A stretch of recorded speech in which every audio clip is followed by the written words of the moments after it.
Chers frères et sœurs, soyez les bienvenus à la méditation de la parole de Dieu de ce 26e dimanche du temps ordinaire de l'année A. Ce dimanche, comme dimanche dernier, la parole de Dieu nous révèle que nous accusons Dieu. Des fois, nous le tenons à la barre pour des choses auxquelles nous devions nous en prendre à nous-mêmes. Dimanche dernier, les ouvriers de la dernière heure étaient payés comme ceux de la première heure, et la situation a poussé à la récrimination des ouvriers de la première heure, en étant le Seigneur injuste. Ce dimanche, il nous répond, vous dites que ma conduite est injuste. Vous dites que mon comportement est bizarre. Mais est-ce ma conduite qui est injuste? Dit-il à travers le prophète Isaïe. Si le juste se détourne de la justice et emprunte la voie de la méchanceté et en court les conséquences, est-ce c'est ma responsabilité? Et si le méchant se détourne de son péché et suit la route de la justice, ne dois-je pas lui accorder miséricorde?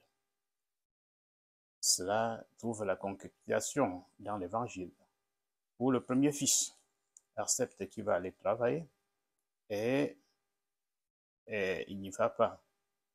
Et l'autre qui refuse, y va. Alors, qui a fait la volonté du Père? Effectivement, c'est celui qui avait refusé et qui y va.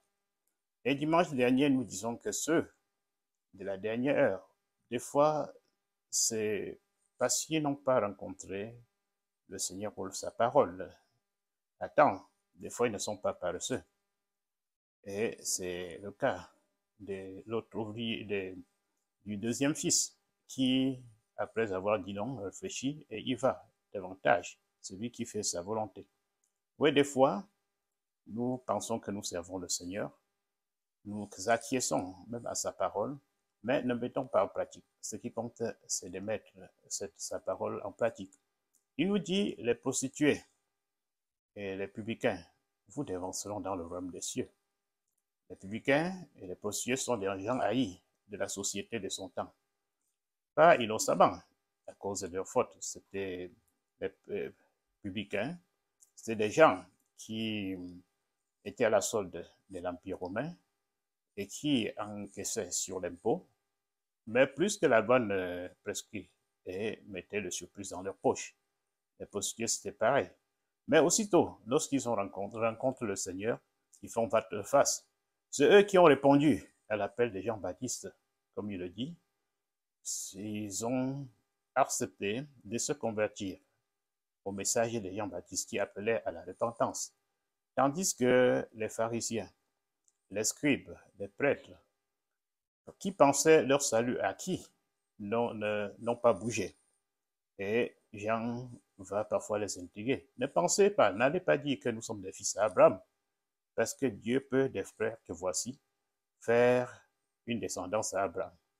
Et nous également, frères et sœurs, est-ce que nous sommes exempts de ces juifs qui pensent qu'ils ont leur salut déjà acquis?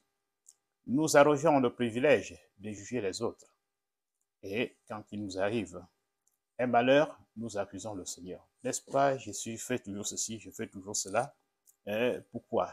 Et on souhaite plutôt que le malheur arrive plutôt à l'autre.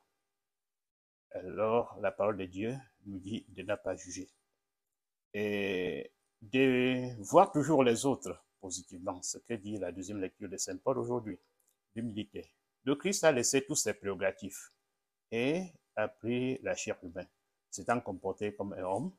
Il est même allé jusqu'à se conformer à l'esclave et il est mort sur la croix. Mais à cause de son humilité, Dieu l'a exalté. Frères et sœurs, c'est cette grâce de l'humilité que nous devions demander au Seigneur pour ce dimanche. Le philosophe mathématicien Pythagore de Samos disait, l'homme intempérant n'est pas un homme, car l'intempérance obscurcit l'intelligence et expose l'âme aux fautes les plus graves. Le sage doit toujours faire son examen de conscience et se reformer s'il y a lieu.